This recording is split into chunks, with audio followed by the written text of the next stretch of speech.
A mí me interesa, o mi misión hoy es que os sintáis un poquito TDAHs. Entonces ese es mi objetivo y la parte a la que le voy a dedicar más tiempo, ¿vale?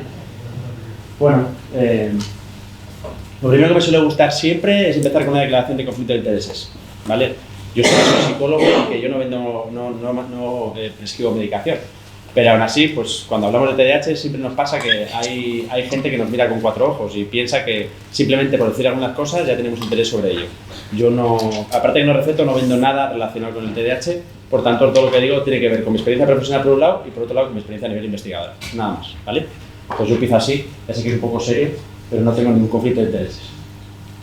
Esto es un poco el recorrido que vamos a hacer hoy. También me viene muy bien porque al principio yo siempre meto GIFs. Eso no quiere decir que me tome el TDAH como un cachondeo. Quiere decir que me gusta llamar la atención vuestra, porque al final trabajo con niños con TDAH y con chavales. Si no meto este tipo de cosas se me aburren. Entonces, porque como sé que muchos de vosotros también tenéis TDAH, porque ya he visto que la prevalencia generalmente de este tipo de charlas es mayor, esto está comprobado, y teniendo en cuenta que es un viernes a la tarde, pues voy metiendo GIFs, ¿vale? Para que veáis. Pero haciendo más caso a mí que a los GIFs, no os quedéis tampoco mirando ahí.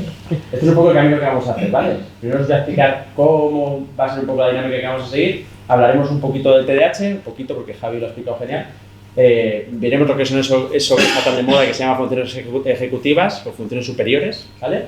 Y a mí me suele gustar también meter un último capítulo, un último apartado que es píldoras. Como la ponencia tiene 70 diapositivas, no os vais a quedar con todo, pero sí que quiero que os vayáis a casa con 4 puntos principales que tenéis que recordar, ¿vale? Bueno, ¿qué va a ser esto? Pues ya veis que participaréis en algunos momentos, ¿vale?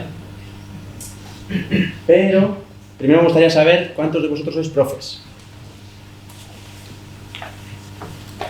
Bueno, familiares y pacientes, que he visto alguno, pacientes o gente con TDAH, es poquito, vale. ¿Y el resto? ¿Logopedas, por ejemplo? ¿No hay logopedas, psicólogos? Luego, chico, un poquito estamos, vale. Bueno, vosotros lo has contado ya. Enfermera. Enfermera. Qué variedad, yo creo que a ver qué más variedad tenéis. Bueno, pues como todos sabéis muy bien lo que es, luego os voy a preguntar qué es el déficit atencional. Así que ir pensándolo porque luego me tendréis que dar una definición. ¿Y qué es el TDAH? No os lo voy a preguntar, que esta diapositiva siempre me ha traído. Vale, ya os pregunto qué es el déficit atencional, porque claro, a mí me dicen que esto de aquí es un déficit atencional. Que es, por ejemplo, cuando hacemos la suma o la multiplicación, esa llevada que tenemos en la cabeza, si no la tenemos así en los dedos, que los niños nos dejamos, los niños mayores, eso es un déficit atencional. Eso es lo que yo escucho, ¿no? Habitualmente. Vale. Cuando un niño no es capaz de vestirse o lavarse los dientes en orden, ¿vale? Y los niños con TDAH habitualmente se ponen 2 pantalones, o si les dejamos, claro, o se pone al revés, la ropa interior encima de los pantalones, ¿vale? Esto también me han dicho que es un déficit atencional, ¿vale? Cuando el niño, este GIF no lo uso igual que vosotros. Este GIF yo lo uso cuando un niño que está reprimiendo las ganas de pegar un puñetazo, ¿vale? Vosotros lo utilizáis como bien, no, esto no es bien, ¿vale? Yo lo utilizo así. Entonces, alguien que reprime ese impulso de pegar el puñetazo, a mí también me han dicho que es un déficit atencional. ¿Sí? ¿A vosotros también o no? Es que ha hecho un poco frío, ¿sí? En Bilbao hace más frío, pero... Vale, bueno. ¿Qué es el TDAH? No me creo que no hayáis visto en Google una definición por lo menos de lo que es el TDAH. Es trastorno de desarrollo. Lo acaban de decir, yo estuve atento. Vale. Entonces, un niño que está en su mundo y no es capaz de relacionarse con los demás, de estos típicos niños que no tienen comunicación, algunos de ellos no tienen tampoco capacidad de hablar, ¿esto es un TDAH? No diré por qué. Vale. No, generalmente son TEAs. Los TEAs también son trastornos de neurodesarrollo. ¿Un niño con epilepsia tiene TDAH? No, pues también es un trastorno de neurodesarrollo. ¿Qué es un TDAH? Eso no nos vale. Nos vale igual como primera parte. Son niños que tienen una dificultad para centrarse en las tareas, para contenerse y para relacionarse. Vale. Por esa falta de contención. Vale. Tendría 3 patas.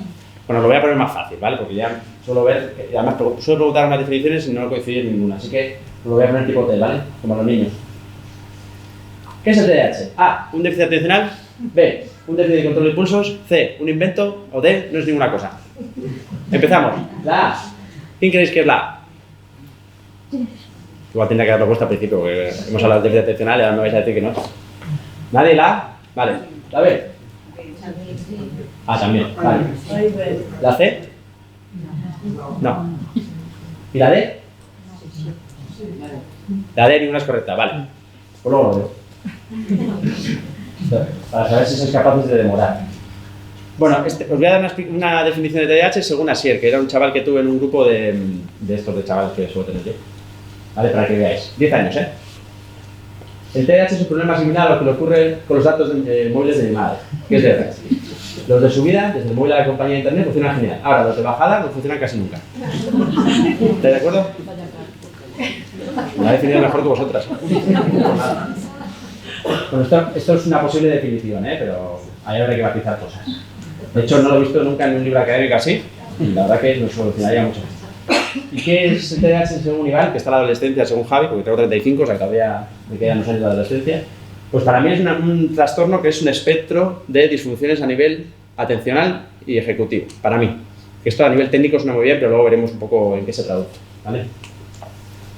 Para mí tiene dos vertientes, y esto en el DSM-5 iba a quedar muy claro y al final no quedó. Es decir, había muchos expertos que decían, no puede ser que los problemas atencionales estén en el mismo saco que los problemas conductuales. ¿Sí? Y es verdad que el TDAH tiene las dos, pero a nivel cognitivo, una y otra no tienen nada que ver.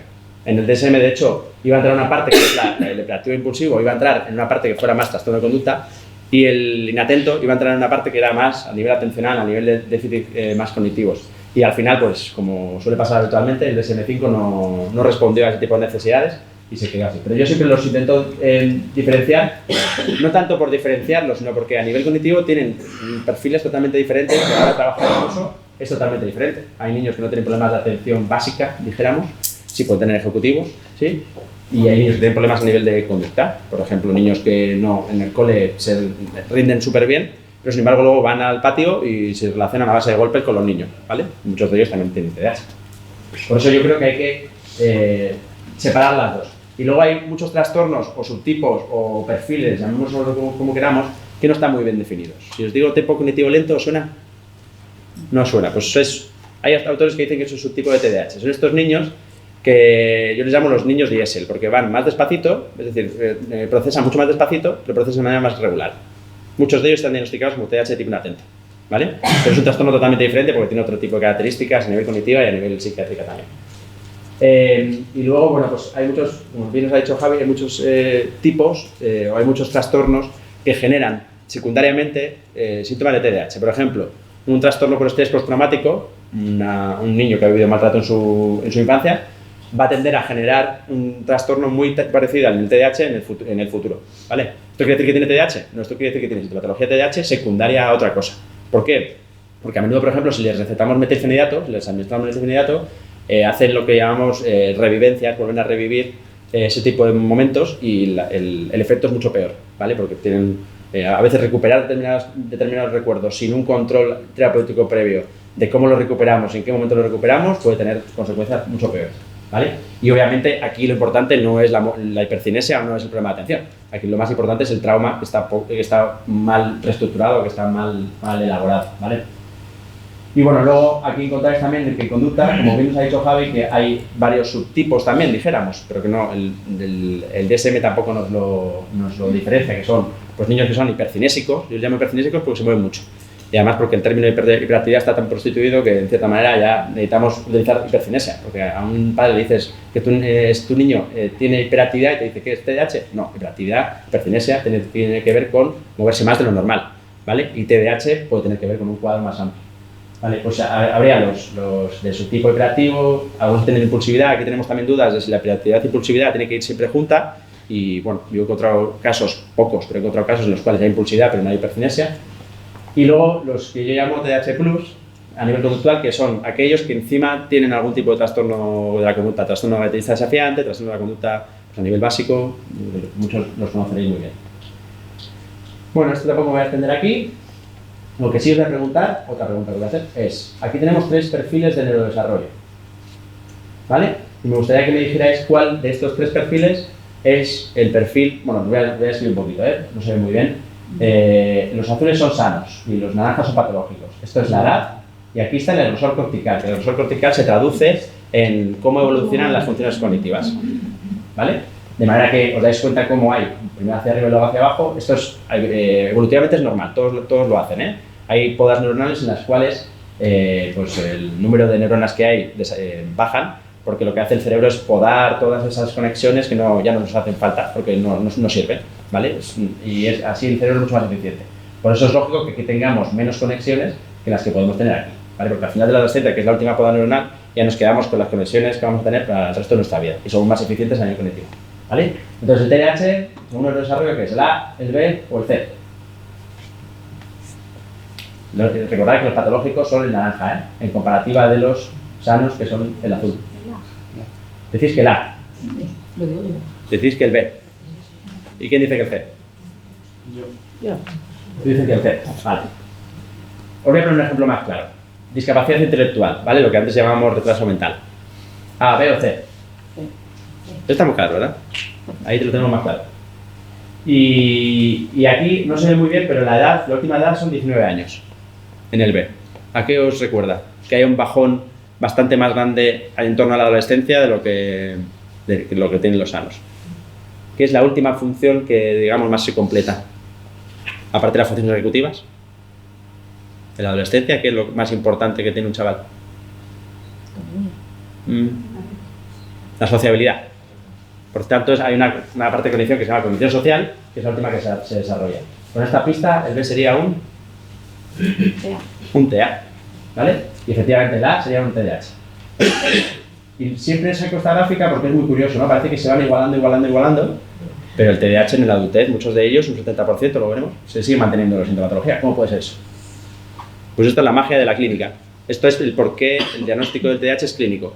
Aun teniendo determinadas lesiones a nivel cerebral, no tenemos una prueba que le pongamos un escáner, un PET o lo que sea a nivel de neuroimagen y nos dé un gold estándar, un diagnóstico fiable de que tenga o no tenga TDAH. ¿Vale? ¿Por qué? Porque no sabemos muy bien cómo funcionan las configuraciones cerebrales, pero de una misma configuración cerebral en dos cerebros diferentes, que es imposible de encontrar, pero imaginaos que lo podríamos hacer, encontraríamos que a nivel de comportamiento, a nivel de forma de ser y a nivel de procesos cognitivos serían totalmente diferentes. ¿Por qué? Pues nunca lo sabremos, o por lo menos de momento no lo sabemos. Hay el proyecto que empezó Obama en su momento, el proyecto BRAIN, pretende eso, estudiar muchísimos cerebros, de hecho no me acuerdo cuántos tienen, pero tiene una burrada de cerebros, de cara a ver un poquito por qué determinadas variables tienen que ver con su configuración cerebral. Entonces están haciendo mapas de todos los cerebros que pueden en Estados Unidos de cara, y además hay un presupuesto importante, para ver un poco por qué determinadas configuraciones dan luego determinada sintomatología o determinada... Bueno, esto es para que veáis un poco la prevalencia de TDAH, que no es tan grande. Y esto es un poco lo que ha explicado también Javi, qué partes están más estropeadas. Fijaos en el gráfico de la derecha, maduración cortical. ¿Vale? ¿Cómo va madurando un niño chaval con TDAH? Arriba y si no tiene TDAH. ¿Vale? Cuanto más potentes son los colores, más rellenos están los colores, más maduro está el cerebro.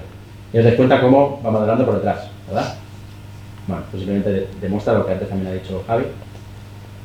Pero tenemos un problema en el TDAH y es todavía no sabemos ni cómo evolucionan los síntomas, ni cuáles nos hacen prever futuros trastornos, ni cuáles son los síntomas per se, porque hay muchos subtipos diferentes, con muchísimas casuísticas diferentes, cuáles son las funciones cognitivas que están alteradas en sí, la biología, sabemos un poquito, pero ya veis que de momento sabemos muy poquito. Tan poquito que este estudio ya tiene unos cuantos añitos, pero veía que había un 70% que se mantenían en la adultez, pero hay un 30% que no siguen teniendo TDAH en adulto. Y de hecho, más o menos son un 16 y un 16, que uno de ellos, nosotros le llamamos mutantes, no porque sean mutantes, sino porque mutan en síntomas, ¿sí? Y otros de ellos desaparece la sintomatología, desaparece el trastorno. Creemos que no desaparece el trastorno, creemos que hay una adaptación. De hecho, coinciden muchos de ellos con la última poda neuronal que os he dicho. Entonces puede ser que el cerebro se adapte de alguna manera, o incluso a nivel comportamental se adapten y ya no cumplan criterios, ¿vale? Esa es un poco la explicación. Y sabemos que duran más, por ejemplo, la inatención, la hiperactividad y la impulsividad. La hiperactividad y la impulsividad en la adolescencia tiende a bajar, generalmente, y la inatención, sin embargo, quien padece inatención sabemos que le va a durar más tiempo por línea general también, ¿vale? Pero hemos descubierto hace no mucho, hace 5 añitos, que hay TDAH que debutan en la adultez. Es decir, personas que nunca han tenido TDAH, se les pasan pruebas de TDAH, se las hacen diagnóstico y algunos de ellos dan positivo en TDAH y tienen un diagnóstico de TDAH. Hay dos opciones, una, o que debuten en la adultez, que es una de las posibilidades, parece que este estudio apunta hacia ello, o dos, que nunca se hayan ido a consulta y se les diagnostique entonces. Entonces, esto lo estamos intentando investigar ahora, para que veáis. El TDAH ya tenía 200 años Y aún así, la investigación está muy verde. Entonces, ¿qué es el déficit atencional?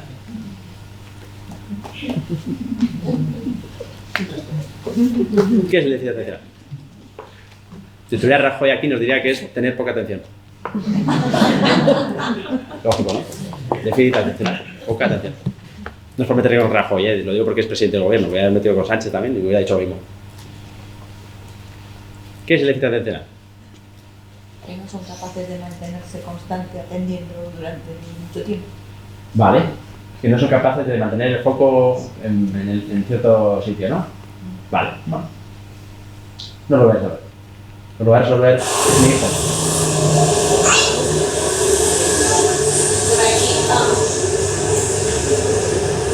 A ver qué veis ahí. Aparte de un niño.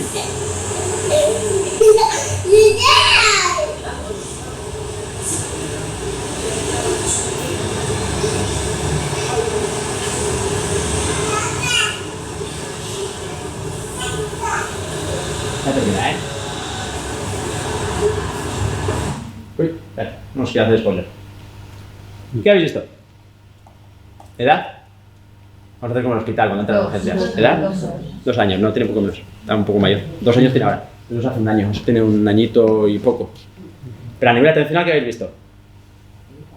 Que ve a otro niño del cristal. Les llamaba la atención. ¿Y a nivel atencional, TDAH o no? No. ¿Por qué? Vosotros sois el profe, ¿eh? ¿Habéis adivinado casi la edad del niño? ¿Por qué diríais que no? Porque es un comportamiento normal. Le llamó la ¿no? atención. Es un comportamiento normal. Entonces, explicarme esto, por favor. Una madre que a su hijo de 2 añitos le han dicho que le van a pasar un protocolo de TDAH para evaluarlo. Esto yo lo pillé en Twitter, pero lo veo demasiado a menudo. ¿Por qué es imposible que con a este niño le diagnostiquemos TDAH, aparte de porque es mi hijo? ¿Por qué? Le falta la madurez, ¿no? Falta la madurez. Tenemos aquí en España un problema de educación a nivel de TDAH y es no sabemos distinguir desatención y inatención. Esto los ingleses lo hacen muy bien. Si os digo a los profes, sobre todo dislexia y alexia, ¿qué diferencia hay? Estáis puesto todos ala, por eso os miro. Dislexia y alexia, ¿qué diferencia tienen? ¿Algún pedagogo que les ayude? ¿No? Disléxico tiene dificultades para leer, el aléxico no puede, tiene capacidad. Vale, pero la diferencia está en, porque así dicho parece como lo mismo. Tema de edad, ¿no? No, a la alexia, Causa. la alexia hubo y se va, en la demencia, por ejemplo. Es decir, hubo capacidad y se va. Bueno, a ver, sí, Sí, pero es que en un momento hubo esa capacidad y, sí, y desapareció. sí. Y la dislexia es nunca hubo. Pues inatención y desatención es lo mismo. ¿Vale? Lo que pasa es que aquí lo utilizamos al revés. Inatención debería ser una persona suficientemente capaz para mantener la atención, pero no lo es. Y lo utilizamos al revés. Y la desatención debería ser una persona que nunca ha tenido capacidad. Este niño nunca ha tenido capacidad para tener su atención totalmente regulada. Por tanto, es imposible que le diagnostiquemos un TDAH porque primero necesitamos que tenga capacidad para poder regular su atención. Y eso suele pasar en torno a los 5 o 6 años como forma básica, porque la gente dice, joder, es que si un niño no es capaz de estar 20 minutos en una tarea, tiene TDAH. Hombre, pues un niño de 6 años va a ser imposible. Por tanto, esto no depende tanto. También hay por ahí unos gráficos que dicen cuánto tiempo es capaz de mantener el niño la atención según su edad. Esto también es un poco absurdo porque cada uno tiene un desarrollo diferente, ¿vale? De hecho, cuando vamos al neuropediatra, generalmente no nos mira solo la atención, sino mira si todos los hitos evolutivos se han ido desarrollando más o menos en consonancia y cuando lo evalúa atención, evalúa todo el resto. ¿Cómo habla este niño? ¿Cómo tal? ¿Cómo no sé qué? ¿Para qué? Para hacer un valor de conjunto. Generalmente los TDAH se evolucionan, como antes ha dicho Javi, en muchas áreas por debajo. Entonces, os voy a hacer otra pregunta, así comprometida. Niño, 2 años, no habla. ¿Grave o no? Habría que ver otras áreas. Si aparte de que no habla, no anda, pues esto es lo que hacemos en diagnósticos, ¿vale? Mirar un poco conjunto de hitos evolutivos. Por eso os preguntan siempre, ¿el embarazo cómo fue? El no sé qué, no sé cuántos, ¿vale? Porque hay que ver un poco el conjunto. Bueno, esto es lo que sí, os he dicho. Así que la inatención es un poco no ser capaz de centralizar el foco. Pues ahí tenéis 6 tipos de atención diferentes. Uno sería la activación, que esta no vamos a hablar de ella porque es un follón, sobre todo incluso a nivel técnico, ¿vale? Pero si vamos subiendo, esto es una jerarquía de procesos atencionales. Si vamos subiendo, tenemos la atención sostenida, que es lo que habéis dicho, ¿vale? La atención selectiva, que es la capacidad que tiene el ser humano de seleccionar qué estímulo quiere atender, consciente o inconscientemente. A veces es nuestra cabeza la que nos dirige hacia ese estímulo, Pero se ve muy bien cuando en TDAH le pones en la ventana, pasa una ambulancia, le estás diciendo una cosa importante y aún así, ¡pum!, se le va la vista a la ambulancia, ¿vale? ¿Por qué? Porque son menos capaces de seleccionar. La atención alternante, que tampoco la tenemos en cuenta nunca, y es la capacidad que tiene un niño de alternar entre tarea y tarea o entre estímulo y estímulo su atención. Los niños con TDAH generalmente tienen problemas para alternar. ¿En qué se ve? Esto no se ve muy fácil, hay que hacer pruebas. En el sentido de que cuando va de una tarea a otra, le cuesta reengancharse. Cuando cambiamos, por ejemplo, de materia, le cuesta desengancharse de una tarea y reengancharse a otra. Yo lo voy a poner muy fácil. Cuando están en los videojuegos, sacarle el videojuego, meterlo en el estudio, aparte de que eso también tiene un componente de motivación, les cuesta muchísimo, ¿vale? No solo está por la parte de, joder, me está fastidiando la tarde, que también, sino por la parte de, me está desenganchando de algo que me exige mucha atención y la que estoy súper focalizado a otra cosa que me exige mucha atención, pero la cual tengo que focalizarla de una manera más consciente, de una manera mucho más, no sé cómo decirla, cognitivamente volcada, ¿vale? Esa es la diferencia. Y luego, la atención dividida, que en este caso tampoco lo hablaremos porque también hay dudas si existen o no, pero sería la capacidad que tiene una persona de dividir su atención en diferentes estímulos. Hay gente que dice que es una alternante muy rápida, que se alterna muy rápido, pero un paradigma de esto sería, por ejemplo, las pruebas de conducir que hacemos todos con las dos bolitas, ¿vale? Pues cuando tenemos los dos estímulos en la cabeza, eso sería una atención dividida, ¿vale? Pero tenemos otra parte que nunca somos conscientes y es que nuestra atención se puede controlar, ¿sí? De manera voluntaria. Entonces, esto es la parte de control de la atención, en la cual, pues bueno, tiene una parte que siempre analizamos en el TDAH, es cómo este niño es capaz de controlar la interferencia. Cuando hay estímulos alrededor, cómo es capaz de inhibirse o aislarse para que no la afecten, ¿vale? Eso sería la parte de control de la interferencia. La flexibilidad cognitiva, que luego la veremos también, porque es una función ejecutiva también, y es cómo el niño es capaz de ser flexible en cuanto a las tareas que está haciendo. Si en un momento determinado le has dicho que, pues voy a poner así un ejemplo igual más sencillo que las sumas. Cuando el niño ha hecho una cosa y lo ha hecho mal, el hecho de integrar ese aprendizaje para la siguiente vez que tiene que hacerlo, sobre todo si es continua, pueda cambiar la forma de actuar, ¿vale? Cuanto menos sea capaz de cambiar la forma de actuar, menos flexibilidad cognitiva. Esto en los TEA se ve muy claro.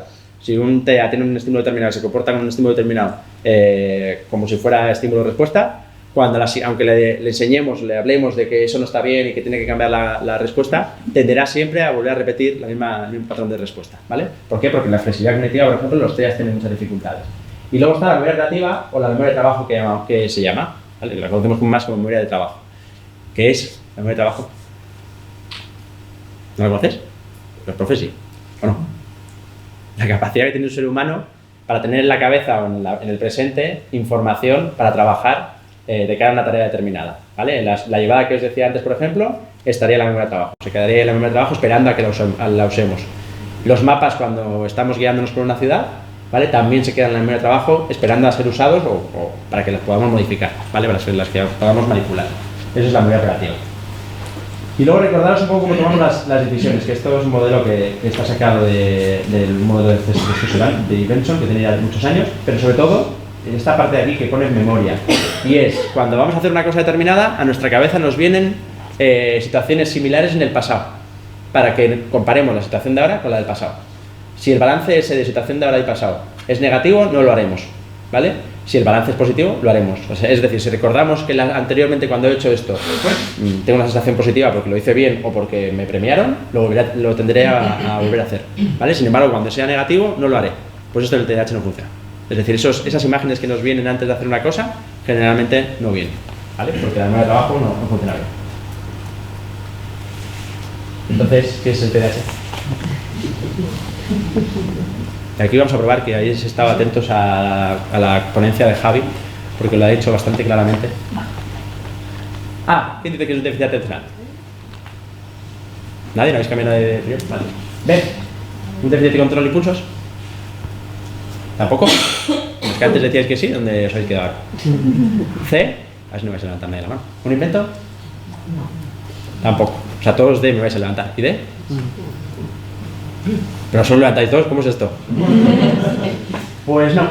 Javi ha dicho que es un invento, lo que pasa es que no os lo ha dicho claramente. Es decir, el TDAH es un trastorno que se creó, como todos los trastornos, para generar una caja en la cual podríamos meter determinada sintomatología. Esto se llama el DSM. Alguien, o un grupo de expertos, no alguien al azar, sino un grupo de expertos se reúnen y dicen, vale, vamos a ver, en cuanto a los trastornos atencionales, ¿qué tipo de subtipos tenemos? Tenemos estos subtipos, estos subtipos y estos subtipos. ¿Eso de dónde se cogen? De estudios estadísticos. Es decir, la mayoría de gente con TDAH inatento cumplen estos criterios. Por tanto, es un invento, ¿vale? Es artificial, pero no es un invento como vosotros pensabais, que es diferente.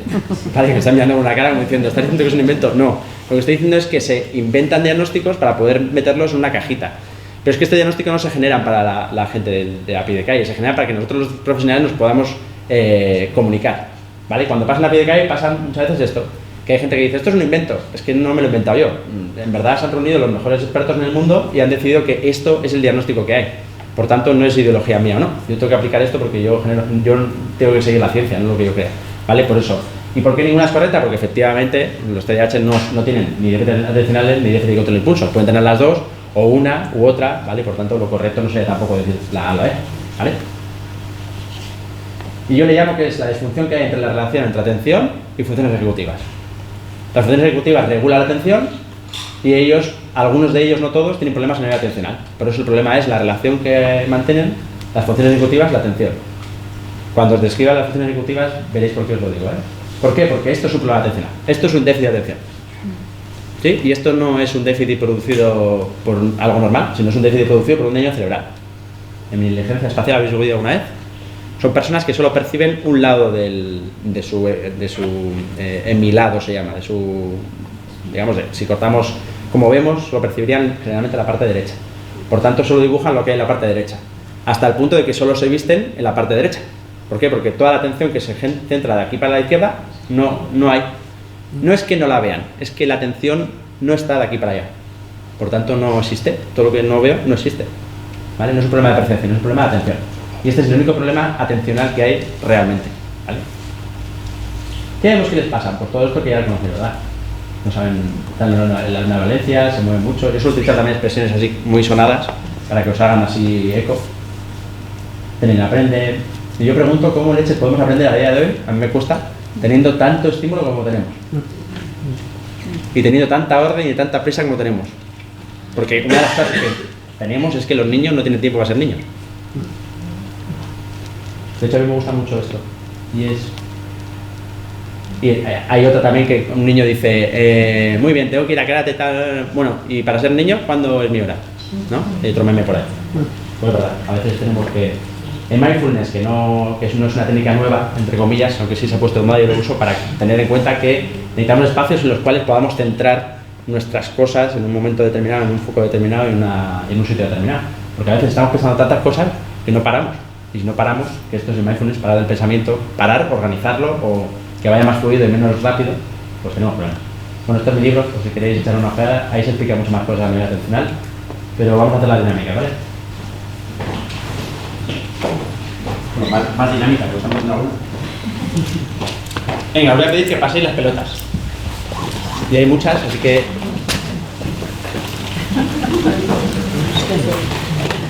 Pasarlas, venga, va. Hay que pasarlas. ¿A pasarnos los unos a otros? Sí, lo más rápido podáis. Por eso se ha agrupado todo, porque si no... Tenéis que pasar unas entre vosotros.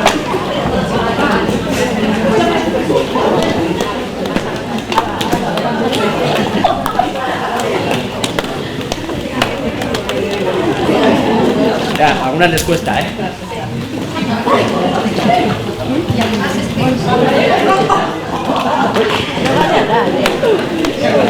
Estás pasando por eso. Venga, más rápido, va, más rápido. Si miran a mí, cuando cae la pelota, os cae a vosotros. Bueno, ya está, ¿no? Vale, va.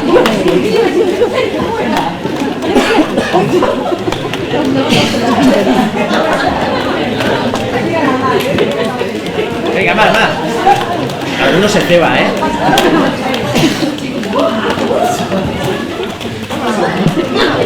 Bueno, ya está, ya habéis refrescado la atención, ya vale. Para abajo.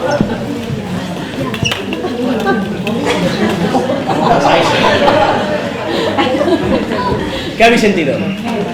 Yo suelo traer unas bolas, cuando puedo traer las bolas, claro, en un avión no puedo traerlas. Unas bolas que son, ¿tenéis perro? ¿Alguien? Sí. ¿Sabéis las bolas del Kong? Los que se meten en el... Estas que os parecería tirarlas. Son bolas de goma muy gordas que cuando las tiras, como alguien no se dé cuenta, lo matan. Pues eso genera mucho más estrés de lo que genera estas bolas normalmente. ¿Qué habéis sentido? Estímulos, ¿no? De colores además, hiperestimulados con diferentes tipos de estímulos. Cuando traigo las negras, como son diferentes pesos, también se les siente más estrés por eso, porque son diferentes estímulos. Y la gente está pendiente así de dónde está la negra, más que de ver dónde vienen las bolas de colores, que son menos matadoras. ¿Sí? Pues esto es lo que siente un niño en una clase generalmente. Sobre todo si le ponemos detrás, lo que siente es que tiene 30 estímulos por delante que están haciendo cosas súper interesantes. Uno está hablando, el otro está atendiendo. Sí, tranquilo, luego la recogemos. ¿Vale? Entonces, esto es lo que es una estimulación, lo que siente un TDAH. No puede regular los estímulos, no como nosotros, podemos estar relativamente centrados y les pasa esto, ¿vale? Para que cuando vayáis a clase o cuando tengáis al niño delante, veáis cómo su foco efectivamente se mueve a todos los lados, ¿sí? De hecho, son capaces de percibir más estímulos que nosotros. Os voy a poner un vídeo, a ver cómo funciona vuestra desatención. Uy.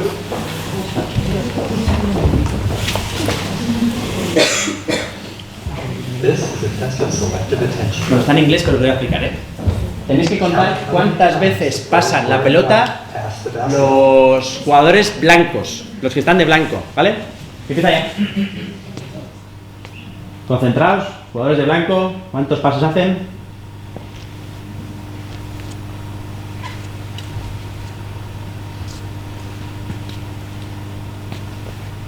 A ver cuántos hacen, hay otro más, otro más.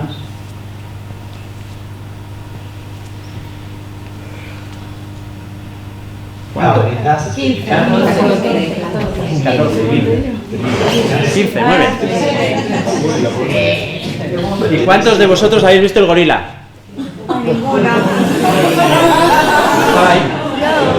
Mira, ahí está.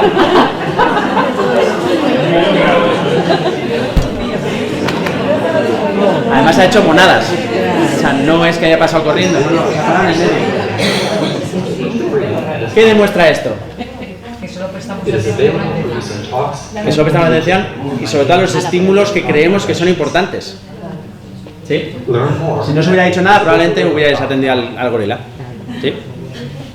Pues esto es lo que se llama desatención. Es decir, ninguno de aquí, o no muchos de aquí, tendréis TDAH, pero sin embargo no lo habéis percibido. ¿Vale? Vale, otra dinámica. Os voy a poner un minuto en un reloj y cuando termine el minuto me levantéis la mano. ¿Vale? Y luego os explico por qué. Pero nosotros tenemos que contar. Tenemos que controlar nosotros el minuto. No, lo controlo yo. Pero si miráis el reloj tenéis que contar un minuto. Yo voy a poner, os voy a decir ya. A partir de ahí empieza un minuto y cuando creáis que ha terminado, levantáis la mano, ¿vale? Y dejáis la mano levantada para que veamos los últimos cuando levantan. ¿Lo habéis entendido todos? Sí. ¿Seguro? El tiempo empieza ya. Y como vamos a estar un minuto aquí, que el tiempo corre, os voy a poner un vídeo. Esta es la niña más prematura que ha nacido. They told my husband that we had about an hour with her and she was going to pass away. At 245 grams, there's reservations. 245 gramos ha pesado. Una cajetilla de tabaco más o menos. Recordaos que la tarea es medir un minuto, ¿eh? Dejar la mano levantada, ¿vale? Some really have the strength to go through what they have to go through and grow outside the womb. She's a miracle, that's for sure. We have so many nurses, but también podéis pensar de mientras este tipo de casos qué viabilidad tendrán en cuanto a nivel cognitivo, que es una de las preguntas que me hago yo muchas veces también con los neurólogos y los neonatólogos.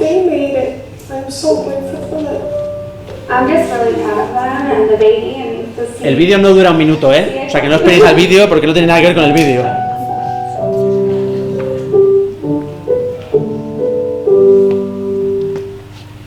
¿Falta alguien por levantar? Bueno, está bien. Minuto 20 no está mal.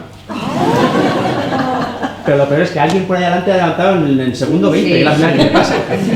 20 segundos llevamos y alguien ya está levantando la mano. Bueno, vale. Entre los 20 segundos de adelante y el minuto 20 de aquí atrás. Fijaros la variabilidad que tiene el tiempo en sí. Uno de los problemas que tienen los TDAH es que no saben controlar el tiempo, pero es que no es algo que sepan controlar el tiempo, sino hay una estructura subcortical que no se encarga correctamente de controlar el tiempo. Por tanto, cuando os dicen que en verdad creen que en la play han estado 10 minutos, a veces le echan cara también, pero sobre todo no son capaces de contar el tiempo. Su cerebro no lleva el tiempo igual que nosotros. De manera que se ha visto que los inatentos, para ellos el tiempo es mucho más largo, más flexible, dijéramos, por ver un poco esa flexibilidad. Y por tanto, generalmente tarda más de un minuto en decirlo. De hecho, yo tuve una niña, 8 añitos, que depende, ¿no? era la única niña... ¿Cuál? Depende. Para la play les pasa rápido, pero para estudiar lleva una hora. Sí, claro, lo que se te hace más largo, sí. Tuve una niña con 8 añitos que levantaba en 2 minutos. Pero claro, era la única niña en el grupo de 8, 9, 10 añitos en aquel momento. El resto eran chicos. Y claro, los chicos que eran sobre todo hiperactivos impulsivos, le levantan la mano al de 30 segundos, se habían marchado a jugar al fútbol y ya seguía ahí diciendo, no puede ser, es imposible, no puede ser. ¿Vale? Para que veáis. Pero si lo hacéis en casa con vuestros TDAH, os dais cuenta de cómo el subtipo se nota mucho aquí también. ¿Vale? Bueno, antes ha descrito un poco Javi también las partes que están un poco fastidiadas en el TDAH. Hay déficits ejecutivos que tienen que ver con la fisiología, que voy a pasar porque creo que más o menos lo ha dicho él y además tenéis aquí... Generalmente pongo referencias también, ¿eh? Y el resultado es lo que os decía antes, hay muchos perfiles diferentes de déficit atencional. Lo que llamamos déficit atencional, que a mí no me gusta nada el término, pero bueno, lo que llamamos déficit atencional esto sería déficit atencional puramente, porque aquí tendríamos, por ejemplo, al niño que le regañamos y como está hiperactivo, en cierta manera, hiperactivado, no hiperactivo de hipercinésico, en cierta manera el tiempo se le pasa mucho más lento cuando le reñimos, por ejemplo, o tendríamos al niño que tiene mucha impulsividad y al controlarse el tiempo se le pasa totalmente diferente, ¿vale? Tendríamos la típica TOC, o a la que podría estar cerca de un TOC, que esto también, el déficit atencional surge porque le dan muchas vueltas a las cosas y no se da cuenta de otras cosas que pasan, ¿vale? Porque está todo el rato pendiente de lavarse las manos, terminar rutinas, ¿vale? Y esto es muy diferente a nivel de déficit atencional, para que os deis cuenta. El típico tipo cognitivo lento, el típico niño ensoñado, a mí no me gusta llamarles empanado, no creo que me oigáis decirlo, pero ensoñado sí. Ensoñado que es que está en la nube mucho tiempo, pero que está en la nube, es decir, es productiva su atención muchas veces, es decir, está en sus procesos. Claro, a los TEAs también les pasa, y ahí tenemos que ver a ver. O los típicos niños porque a nivel de actividad necesitan actividad y no pueden estar en un foco porque necesitan actividad y están en una cosa y la otra, ¿vale? O los niños creativos que también tienen otro posible déficit atencional. Esto es otra definición de TDAH que es súper clásica, ya no ejerce su efecto como hacía antes. El niño con TDAH es como un Ferrari con frenos de bicicleta, pero luego hay que mejorar los frenos, sobre todo los tipos hiperactivos, impulsivos y combinados, ¿sí? ¿Y qué son las funciones ejecutivas? Eso es la definición técnica, pero no la diríais vosotros, así que decidme vuestra definición coloquial. Los profes conocéis las funciones ejecutivas, seguro, ¿eh? Organización de tareas. Organización de tareas. ¿Ya está? ¿Solo? Eso sería una parte de la función ejecutiva, ¿no? Bueno, esta es la definición. Vamos a ver cuáles hay, ¿vale? Con las más importantes haremos... Sí, esta siempre lo veis con el GIF. La puse porque es muy típico también de los niños TDAH, no tenemos nada de tipo. Son funciones que están en el lóbulo frontal, lóbulo prefrontal, frontal, depende de que esto, sobre todo, y que tienen que ver sobre todo con las tareas que son rutinarias, o sea, que no son rutinarias, perdón. Es decir, que no están automatizadas, que no están mecanizadas, ¿vale? Por eso tenemos tantos problemas con los TDAH, ¿sí? Nos cuesta rutinizarlas, por ejemplo, lavarse los dientes, porque no lo hacemos todo el rato, ¿sí? Y hay otras, porque, por ejemplo, organizar un horario, yo qué sé, apuntar en la agenda, cosas que tienen tanta variabilidad que es imposible rutinizarlas, ¿vale? Por eso tenemos problemas. Vamos a ver algunas. Bueno, estas son un poco las funciones ejecutivas, lo que les cuesta a ellos. Os voy a hacer copiar, os voy a hacer dibujar, ¿vale? Venga, va, vamos a dibujar esta figura. Menos los psicólogos que ya la han visto, pero esto sí. Hay que dibujar eso, sí. Esto es lo que dibujan los niños con TDAH, porque no vosotros.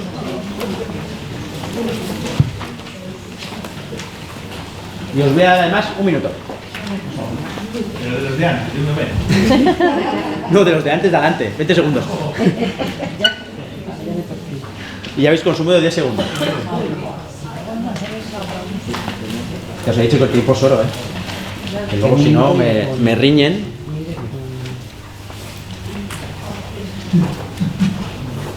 No veo.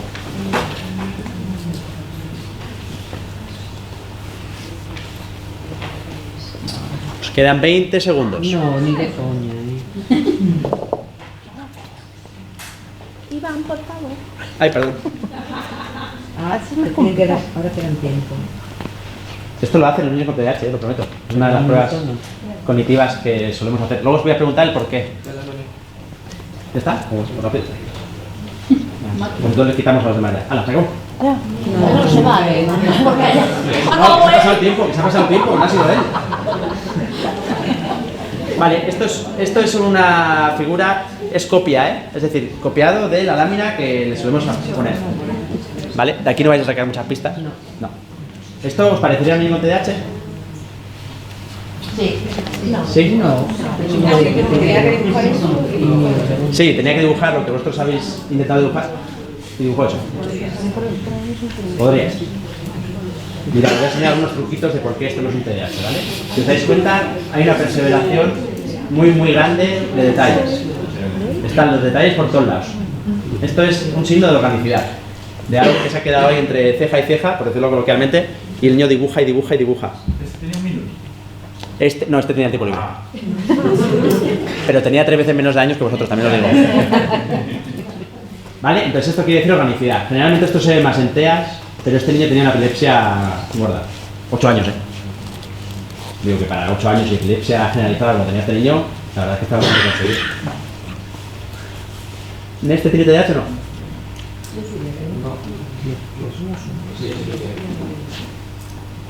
¿Crees que sí, que no? ¿Quién cree que sí? ¿Por qué? Porque le dio tiempo de hacer también allí en el papel las cosas. Se dispersó. No, lo de la derecha es mío.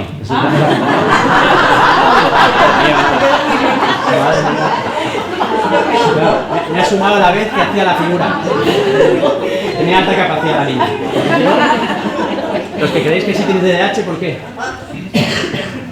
La carita. Los que creéis que tiene TDAH, ¿por qué? ¿No sabéis por qué? No habéis dibujado bien la figura entonces. Porque está mejor dibujado de un lado y menos de otro. ¿Le falta algo? Pero es que también le faltan a los nuevos. Igual la muestra está sesgada. Tenemos que ha traído gente sana. Es que el mío está muy. Le falta una parte del rectángulo, le falta la mitad del rectángulo. Ah, claro. TDAH inatento. Aitana tenía aquí, no sé si ya 8 o 9 años cuando le hicimos la prueba. ¿Y este TDAH no?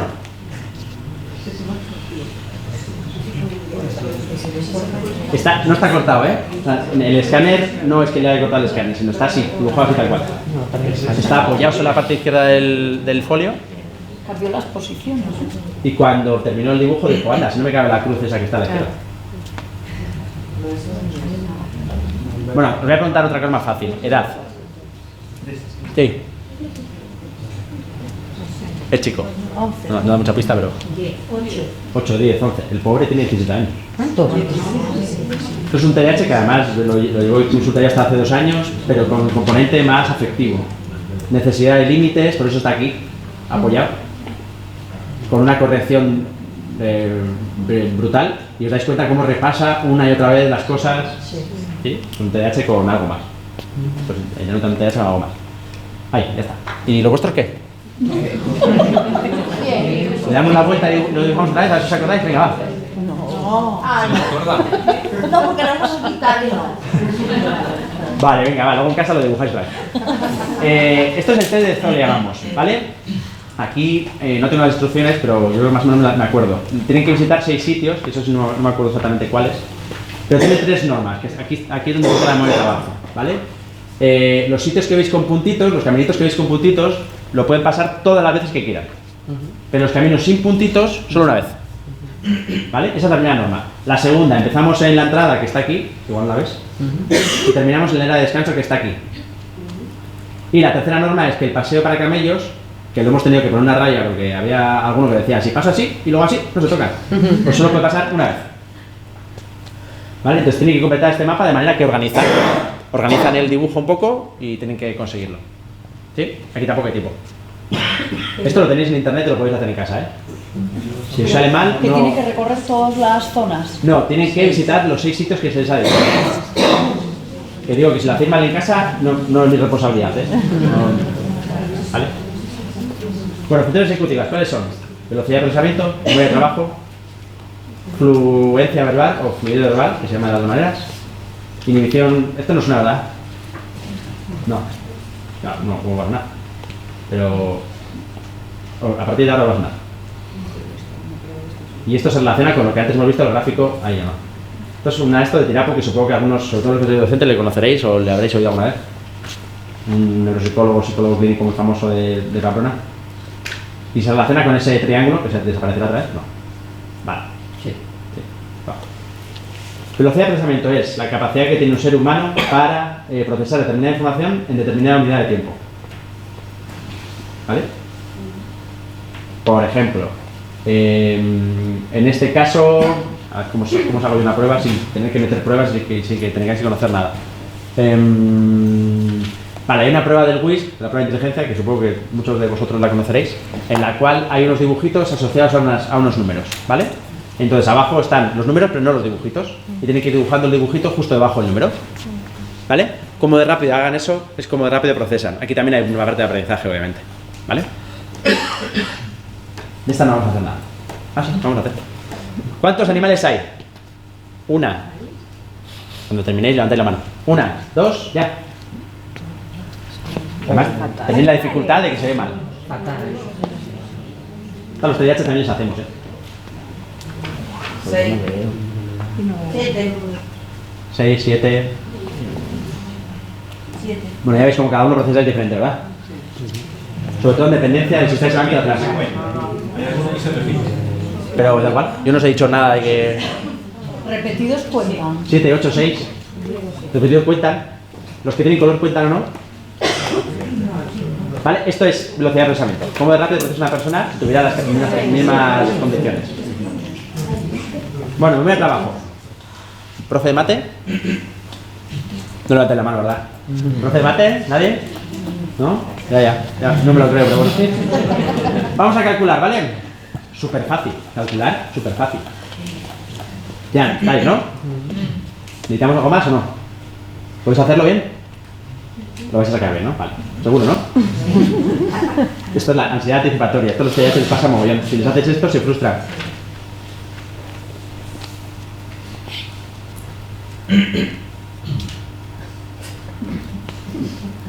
Ay, perdón. No lo he hecho creyendo, lo prometo.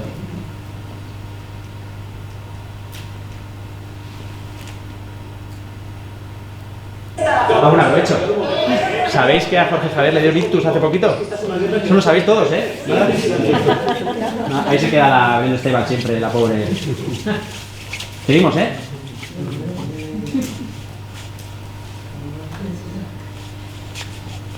Aquí lo importante es si el gato se cae o no, ¿eh?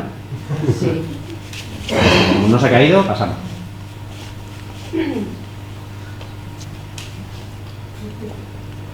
Cuidado que está difícil, ¿eh? Además el pobre, esto lo tenía preparado antes de esto, ¿eh? ¿Ya está, no?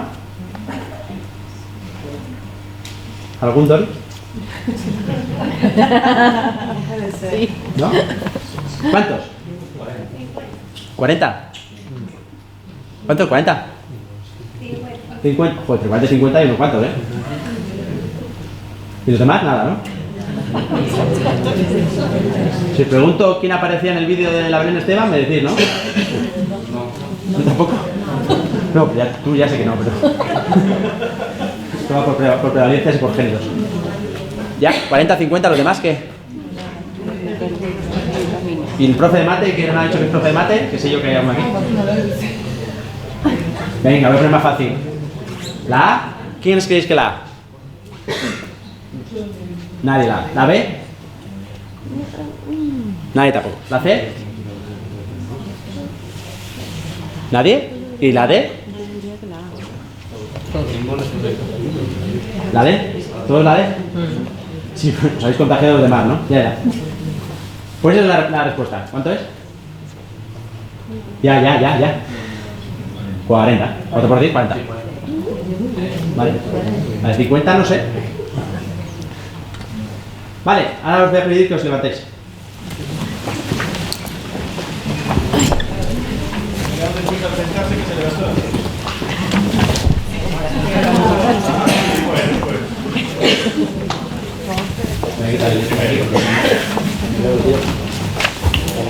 Bueno, tenéis que tener el espacio suficiente delante, que más o menos las sillas os da, para hacer un cuadrado con los pies. De manera que tendríamos 4 cuadrículas. 1, 2, 3, 4. 1, 2, 3, 4. ¿Vale? Entonces lo vamos a intentar hacer todos juntos, que es lo más difícil. ¿Sí? ¿Empezamos? Hago primero yo y luego os vais sumando, ¿vale? 1, 2, 3, 4. 1, 2, 3, 4. 1, 2, 3, 4. 1, 2, 3, 4. Todos enganchados, ¿no? Sí. ¿Y por qué algunos van al revés? No entiendo nada. No voy a decir los números, pero seguimos, ¿vale? Entonces, vamos a hacer lo que se llama tarea dual. Mientras que estamos haciendo esto, tenemos que ir haciendo determinadas otras cosas, ¿vale? Que es una función ejecutiva, ¿vale? Si no me pierdo yo también, que a mí me cuesta. Estamos por el 3, 4, 1, 2, 3, 4. Vale, los números pares vamos a dar una palmada.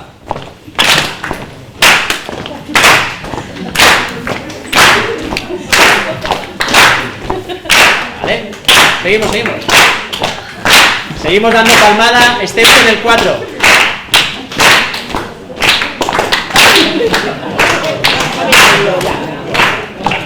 Seguimos dando palmada, excepto en el 4.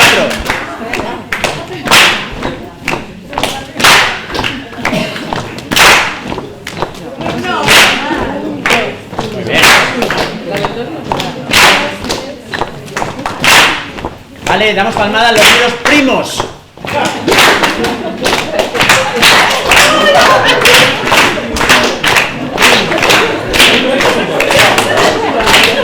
¿No fuiste a clase ese día o qué pasa?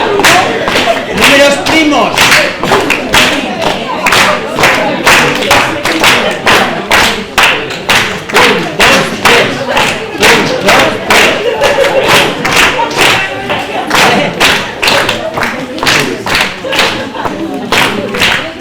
Vale, vamos a dejarlo porque os veo, vamos, perdidos.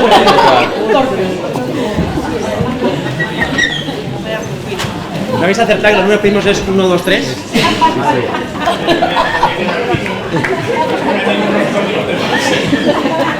¿Cómo va por tiempo? ¿Bien? Vale, me toca ya, vale. Esto es un método que se llama método Babney, que se lo inventó un musicólogo en compañía, o le acompañaba en ese momento también una neuropsicóloga. Entonces, han intentado adaptar este tipo de métodos para trabajarlo con personas con, sobre todo, demencia, ¿vale? Porque tienen mucho problema de coordinación, muchos problemas de funciones ejecutivas, pero bueno, en el futuro yo creo que también servirá para trabajar funciones ejecutivas. Si veis vídeos, yo soy muy torpe bailando, pero con esta variación, incluso en clase, tenéis millones de dinámicas, porque podéis adaptarlo a colores, a, yo qué sé, a nombres de animales, a millones de cosas diferentes, ¿vale? Entonces en clase se puede trabajar la tarea dual. Y además es significativa, lo que se llama aprendizaje significativo, porque están bailando y en ese momento están prestando atención a lo que les estás diciendo, ¿vale? Es otra forma de aprender.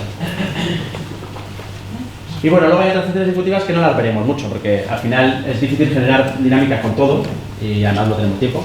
Pero bueno, afluencia verbal, por ejemplo, ¿cuántos animales puedes decir en un minuto? La tarea más prototípica, ¿vale? Entonces se le pone un minuto y se les da. Generalmente los que tienen TDAH y además hay un componente de alto CI lo hacen mucho mejor porque se les ocurren más cosas. Si tienen un problema a nivel de demencia los mayores, pues lo hacen peor. Y de hecho en algunos hay un perfil muy típico de al principio te dicen muchas y en 30 segundos bajan y se quedan secos. A nivel cognitivo se quedan secos, no son capaces de producir más.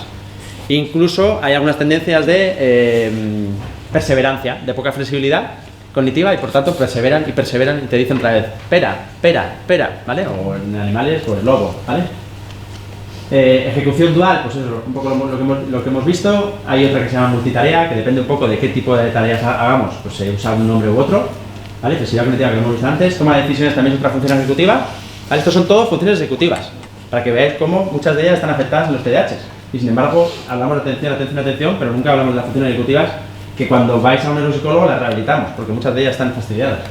Y la planificación, ¿vale? Que organización y planificación sería algo muy similar, pero planificación también tendría que ver, por ejemplo, con cómo, lo que hemos visto al principio, cómo una niña se viste. Tiene que planificar qué se pone primero. Obviamente los adultos no, porque lo tenemos muy mecánico, porque lo hemos hecho 1000 veces en nuestra vida. Pero una niña de 5 años sí tiene que planificarlo, porque si no, ¿vale? Y llegamos a las píldoras, y al final ya.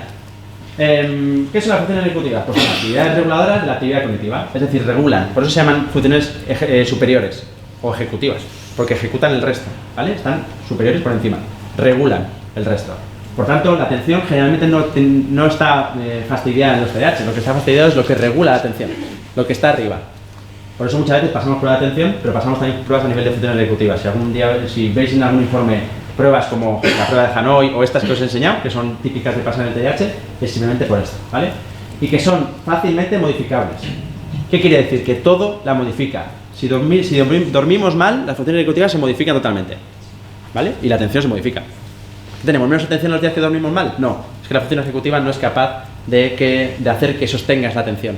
La atención es algo más básico, ¿sí? O si comemos mal, lo mismo. Por eso hay algunos estudios que linkan, que asocian comidas de tipo grasas con peor atención. O otro ejemplo más de la vida diaria, y es, si nos comemos una fabada a mediodía, al de media hora la atención está mucho más lábil, ¿no?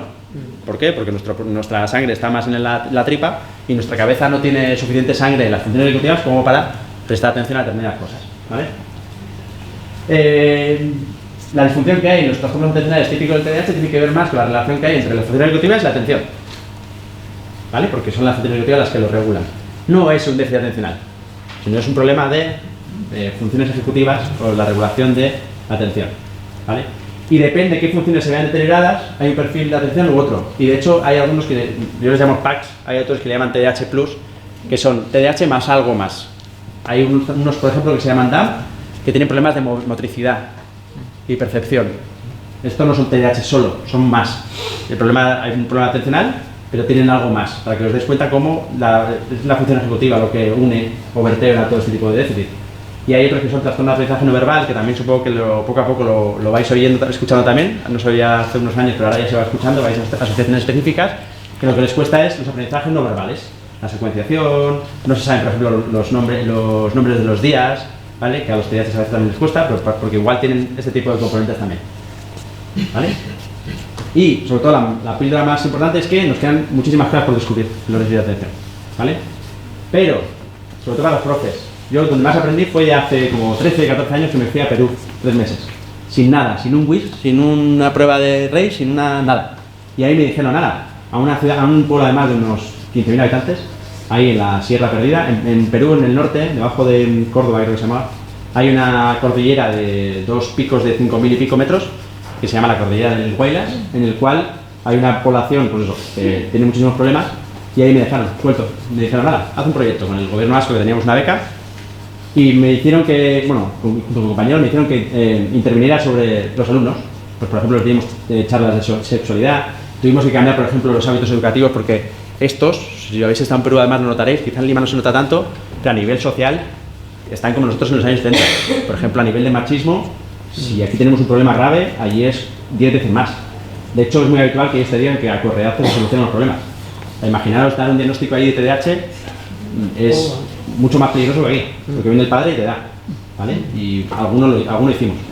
Y además, estos pobres tienen a media hora, 40 minutos el hospital más cercano, con un psiquiatra. Y los psicólogos no existen, claro, si no son de pago no existen. Por tanto, cuando tienen una sospecha de TDAH o una cosa de estas, pues se pueden pasar 8 o 9 meses hasta que el psiquiatra los reciba. Y la única intervención que reciben allí, aquí estamos mal, pero la única intervención que reciben allí es medicación, no hay más. Y si el dinero les da, porque allí no hay tantas subvenciones como puede haber aquí con el tema de medicación, ¿vale? Entonces, si tenéis opción de iros a un país y aislaros, ya sé que no es fácil, pero si tenéis opción, sobre todo los más jóvenes, yo os recomiendo que hagáis este tipo de experiencia, os aprenden muchísimo. Y ya está. Si pasa la siguiente. ¿Sí? Espera, falta algo. Colorín colorado, este cuento se acaba.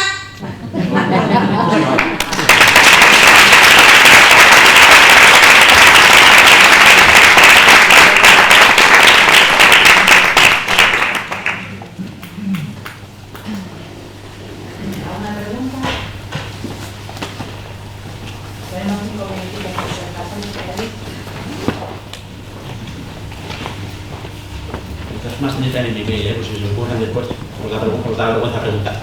Sergio Siga se dedica, como dijo al principio de la presentación, a la docencia, colabora como profesor en varias universidades, a la investigación y y también a la asistencia, también es psicólogo en consulta, entonces tiene un poco una visión global. Si queréis preguntarle algo en esa línea. Yo quería hacerte una pregunta sobre el déficit de atención y el TEA. Es decir, a mí me sorprende que un niño con TEA desarrolla TDAH. Tiene rutinas y una atención muy centrada en las actividades que focaliza interés y sin embargo tiene un déficit de atención en el resto de las cosas. Cuando entras en este caso, te cuestionas si tiene hiperactividad y déficit de atención, porque para algunas tareas es súper concentrado y súper detallista y en otras, vamos, totalmente en off. Entonces, yo no entiendo por qué está ligado, también en muchos casos ocurre el TEA con TDAH. A mí me parece uno de los diagnósticos diferenciales más difíciles, el TEA y el TDAH, y más difíciles cuando vamos combinados. Que la mejor forma de saberlo es haciendo un perfil neuropsicológico, porque hay determinadas funciones ejecutivas que están peor de lo normal. La diferencia atencional entre el TEA y el TDAH, a grandes rasgos, yo siempre lo digo, es que en los TEA la atención sí es productiva. Me explico por qué. Cuando ellos se ensimisman en su mundo, es una atención productiva porque ellos están trabajando en su mundo, pero están. Sin embargo, el TDAH, la atención yo suelo decir que es más sucia. ¿Por qué? Porque se les va el foco, porque no produce nada su atención. Sin embargo, los TEA sí que se ensimisman. Eso es una parte. Y la segunda parte es, tenemos que tener cuidado también porque os acordáis que una de las neurotransmisores que están fastidiados en el TDAH y también en el TEA es la dopamina. Y la dopamina, como es dopa, quiere decir que es dopante y tiene que ver con la motivación y con todo lo que tenemos que ver con la motivación. Si alguien está muy motivado, puede producir suficiente dopamina como para igualar su función cognitiva al resto. Por tanto, no sería ilógico pensar que un TDAH en una consola puede estar totalmente centrado y las horas que quiera, incluso ser productivo a nivel atencional, y sin embargo luego le ponen los deberes y no. Porque la dopamina sube muchísimo cuando están en la consola y baja muchísimo cuando están estudiando. Pero es verdad que no te respondo de toda la pregunta porque es muy difícil establecer un diagnóstico de TEA y de TDAH. De hecho, antes lo ha dicho Javi, hasta hace 5 años no podíamos hacerlo, hasta que salió el DSM-5 no podíamos hacerlo. Se han visto en estudios que hay un perfil diferencial, pero si no hacemos ese perfil neuropsicológico muchas veces nos quedamos con la duda de si en verdad tienes las dos o no.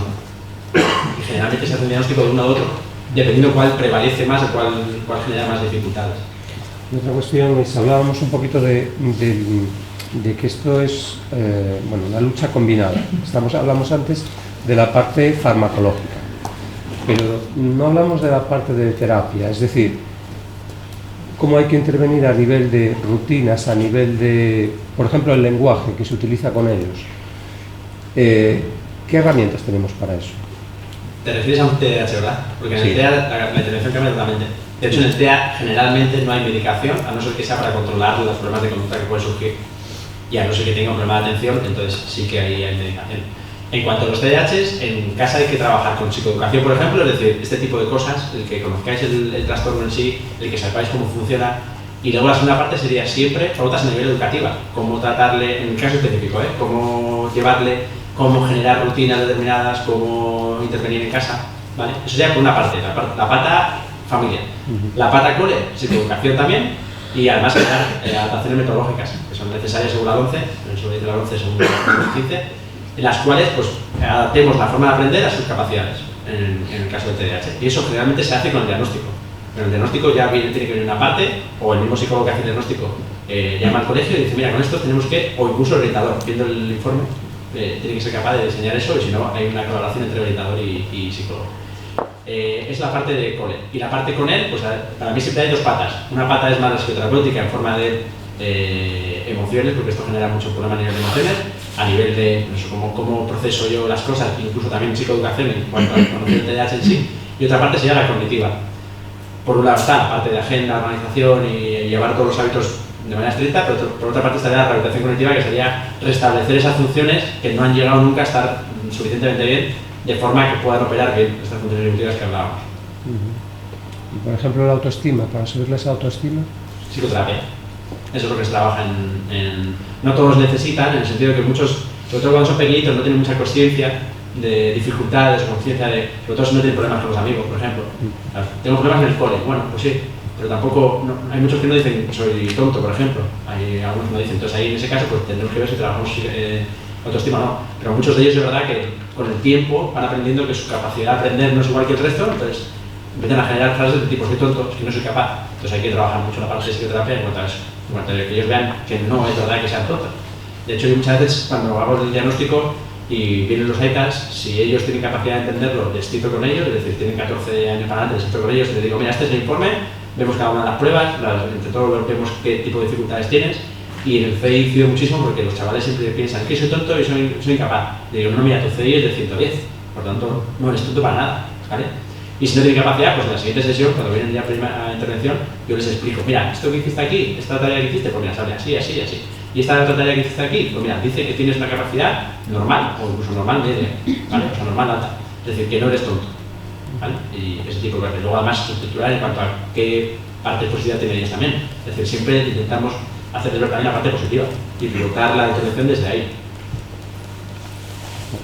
Recuerdo también que en nuestra página web, como lo al principio, tenéis un apartado que se llama documentos, donde hay colgadas unas guías que hemos editado todo el equipo de la Fundación Ingrada, que son gratuitas y son capítulos diferentes en función de la necesidad. Guía de apoyo al estudio, cómo convivir con el TDAH, guía de apoyo a las familias, y las podéis descargar gratuitamente y ahí tenéis mucha información. ¿Cómo le explicas a un niño pequeño que tiene TDAH, que está en un proceso de diagnóstico? A mí no me suele gustar utilizar términos, depende de qué niños. ¿Por qué? No por ellos, ¿eh? Yo siempre creo que hay que decirle toda la información, pero siempre adaptado a su lenguaje. Sino porque si en un momento determinado a un compañero le dice que tiene TDAH, probablemente tengamos un efecto contrario. Y es que, claro, TDAH, hiperactivo, y entonces ese estigma yo no me suele gustar trabajar con él a niños que no son capaces de entenderlo. Porque si tú tienes un niño de 9, 10 años en el cual le puedes decir, sí, muy bien, hay gente que piensa que eso no existe, pero no es verdad, mira tus dificultades. Pues con niños pequeñitos, simplemente lo que hacemos es énfasis en tus dificultades. ¿Ves cómo te cuesta aprender a leer? ¿Ves cómo te cuesta sumar? ¿Ves cómo te cuesta contar? Pues todas estas cosas son las que tenemos que intentar ir trabajando. Y para eso necesitamos hacer una evaluación y ver por qué te surgen estos problemas. ¿Sí? Incluso decirle que hay niños como él que tienen las parecidas dificultades. Y luego ya le explicaremos que eso se llama TDAH.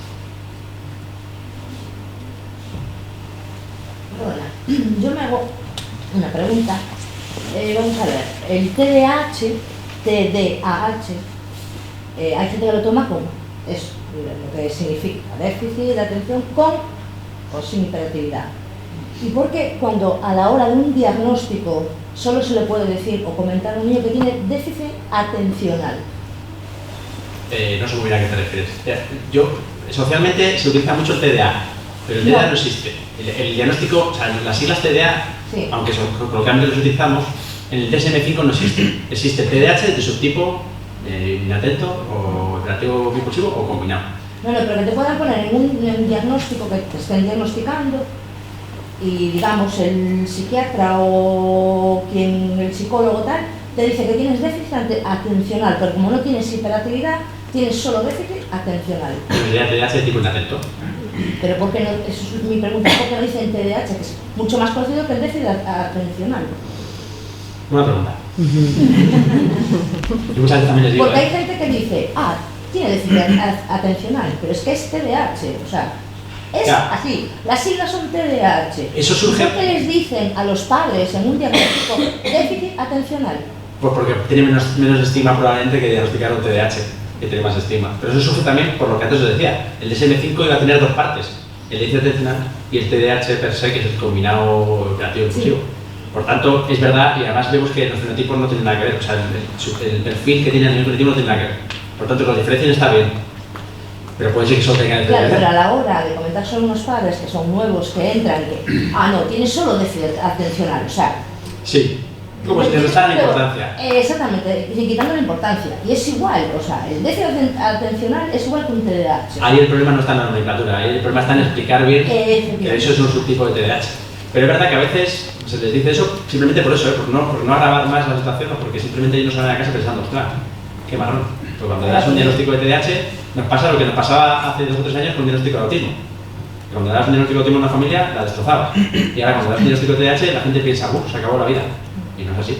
No, pero yo pienso que es una manera un poco de liar un poco a la familia también, tanto al niño, porque en este caso es un niño de 18 años, y es déficit, le dijeron, déficit atencional. Y claro, pues me lo comentó un poco a mí y tal, y dije, no, es que es un TDAH, o sea, las siglas son TDAH, es que la psicóloga o el psiquiatra que quisiera decir déficit atencional es un TDAH. Por eso digo yo que muchas veces ahí se confunden mucho las cosas. Y cuando eres nuevo, no sabes el problema, pues no es igual déficit atencional que TDA. Los profesionales estamos acostumbrando a utilizar el TDA, sí, la nomenclatura TDA, y técnicamente no es correcto, de verdad. Pero una pregunta, déficit de atención se puede referir, pregunto yo, puede ser provocado por otras cosas que no TDA. Podría ser. Sí, cuando se refiere a un trastorno per se... Es decir, a lo mejor es ese la diferencia. Sí, el déficit atencional sería un signo. Un síntoma, vamos. Porque, como ejemplo, ¿no? Los niños con altas capacidades, por ejemplo, a veces también presentan un déficit de atención y no es un TDA. Y los TOC, antes decíamos, también tienen un déficit atencional. Por eso no es lo que antes decía Javi, no es pantomónico, nunca se tapaba la palabra, no sé quién la diseñó, que un déficit atencional, por un déficit atencional tengamos un TDAH, porque el déficit atencional tienen casi todos los trastornos psiquiátricos y muchos de los trastornos incluso biológicos. Un hipertiroidismo, un hipotiroidismo, una diabetes también puede tener un déficit atencional. Sí. Incluso cosas tan constatables como un coma. Déficit de atención en un coma es habitual. Digo, para que miráis hasta qué punto utilizar déficit atencional para eso es un poco absurdo. Porque no nos dice nada, nos dice que hay un signo, muy bien, pero ¿qué detrás? A no ser que se refiera a ese trastorno por déficit de atención. Y ya está, no le añadamos un H. Ahí sí que tenemos un problema. Bueno, vamos a merendar.